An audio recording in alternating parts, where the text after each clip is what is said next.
পুরনো নাকি নতুন গঠনতন্ত্রে হবে বিসিবি নির্বাচন, সিদ্ধান্ত আসতে পারে আগামী বোর্ড সভায়, জানিয়েছেন পরিচালক ইফতেখার রহমান।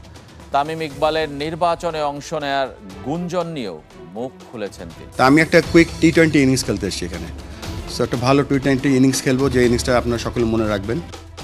মাথার ঘাম পায়ে ফেলে সেই টি-20 ইনিংসকে স্মরণীয় করতে দেশের এক প্রান্ত থেকে আরেক প্রান্তে দৌড়েছেন আমিনুল ইসলাম বুলবুল। সারা দেশের সব বিভাগের ক্রিকেটের খোঁজ নিয়েছেন, স্বপ্ন দেখিয়েছেন বদলে দেবেন ক্রিকেটের অবকাঠামো। কিন্তু তার জন্য তো থাকতে হবে লম্বা সময়, তাই তো মাস তিনেকের মধ্যেই পরিবর্তন এনেছেন নিজের সিদ্ধান্তে।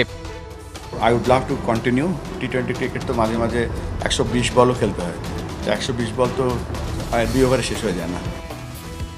120 বল খেলার এই ঘোষণা দিয়েই বিসিবিতে দীর্ঘমেয়াদী থাকার ইচ্ছা পোষণ করা প্রেসিডেন্ট বুলবুলকে নিয়ে গেল কয়েকদিন ধরে চলছিল নানা গুঞ্জন। অবশেষে সিলেটে তিনি নিজেই টানলেন সেসবের সমাপ্তি। অক্টোবরের প্রথম সপ্তাহে আমরা ইনশাআল্লাহ ইলেকশন করব, এবং প্রপার ইলেকশনই করব। এখানে সভাপতি ইলেকশন হয় না, এখানে ডিরেক্টরদের ইলেকশন হয়, সেটা প্রথম লক্ষ্য, এবং সেখানে থাকার চেষ্টা করব। পরবর্তী যদি সুযোগ হয় আমি চেষ্টা করব যেভাবেই হোক বাংলাদেশকে সার্ভ করার।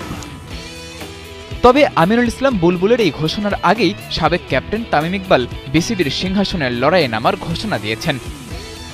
একদিকে দেশের ক্রিকেটের সর্বকালের সেরা ওপেনার তামিম ইকবাল, আর অন্যদিকে আইসিসিতে কাজ করা দেশের ক্রিকেটের প্রথম টেস্ট সেঞ্চুরিয়ান আমিনুল ইসলাম বুলবুল। বিসিবির ওই রাজ সিংহাসনটা কে নেবে দখলে?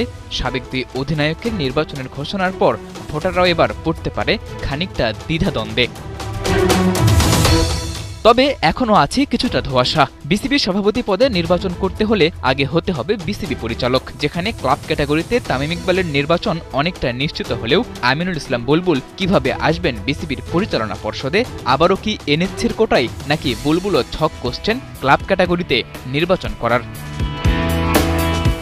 যেভাবেই হোক আর যার কাছে যাক বিসিবির নেতৃত্ব, দুজনে যে দেশের ক্রিকেটের জন্য কাজ করতে সক্ষম তা বেশ ভালো করে জানা ক্রিকেট সমর্থকদের।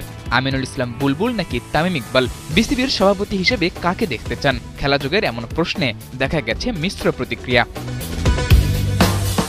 গুঞ্জন আছে বিসিবি নির্বাচনে অংশ নেবেন তামিম ইকবাল, পরিচালক পদে লড়বেন গুলশান ক্লাবের কাউন্সিলর হয়ে। এমনকি সভাপতির দৌড়ে আমিনুল ইসলামের সঙ্গে তামিমের নাম আলোচিত ক্রিকেট পাড়ায়। সাবেক অধিনায়ককে স্বাগত জানিয়েছেন বর্তমান পরিচালক। যখন নমিনেশন তুলবে তখন জানতে পারবেন, এটা তো আমরাও শুনছি, আপনাদের মাধ্যমেও শুনছি। হ্যাঁ, একটা ফর্মার ক্রিকেটার ইলেকশন করতে চাইলে নোবডি ক্যান, সে তো ইজ ওয়েলকাম।